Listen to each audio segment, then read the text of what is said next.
নমস্কার বন্ধুরা, আজ আমরা রাজস্থান রয়্যালসের কাছে কলকাতার হারের পর আরসিবির বিরুদ্ধে কিভাবে তাদের বোলিং লাইন আপ মজবুত করতে চলেছে দেখে নিন।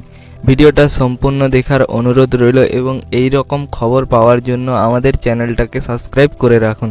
কেকেআর রাজস্থানের বিরুদ্ধে এক আশ্চর্যজনক হারের পর তাদের একাদশ একদম বদলে দিল। কলকাতা রাজস্থানের বিরুদ্ধে 223 রানের বিরাট লক্ষ্য দিলেও সেই ম্যাচ হেরে যান।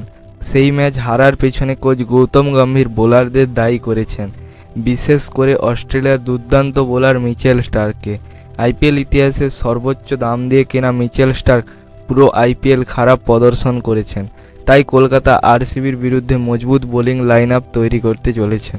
কেকেআর আইপিএল 2024-এ দুর্দান্ত পারফরমেন্স করেছেন। 21শে এপ্রিল বিকাল 3টা থেকে ইডেন গার্ডেনে খেলা হবে। কলকাতা বর্তমান 6 ম্যাচ খেলে 4 ম্যাচ জিতেছে এবং 2 ম্যাচ হেরেছে, তাই পয়েন্টস টেবিলে নম্বর 2-এ আছে। আর আরসিবি এইবারের আইপিএলে সবথেকে খারাপ খেলেছে, তবুও হালকাভাবে নেওয়া যাবে না। ব্যাটিংরা খুব ভালো ফর্মে আছে। কলকাতার বোলিং লাইন আপ চেঞ্জ করতে চলেছে। নম্বর 1 হর্ষিত রানা আগের ম্যাচে ভালো পারফরমেন্স করলেও অনেক রান দিয়েছে, তাই কলকাতা হর্ষিত রানার বদলে ইউয়া লেফট আর্ম ফাস্ট বোলার চেতন সাকারিয়াকে খেলানোর সিদ্ধান্ত নিয়েছেন। চেতন সাকারিয়া খুব ভালো খেলেন, দলে জায়গা দিলে কলকাতার বোলিং খুব মজবুত হতে চলেছে।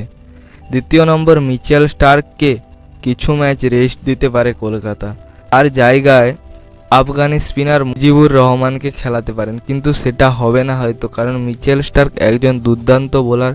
ফর্ম ঠিকঠাক না থাকার জন্য তেমন খেলছেন না। আপনাদের কি মনে হয় কেকেআর টিমে আর কি চেঞ্জ হওয়া দরকার? নিচে কমেন্ট করো।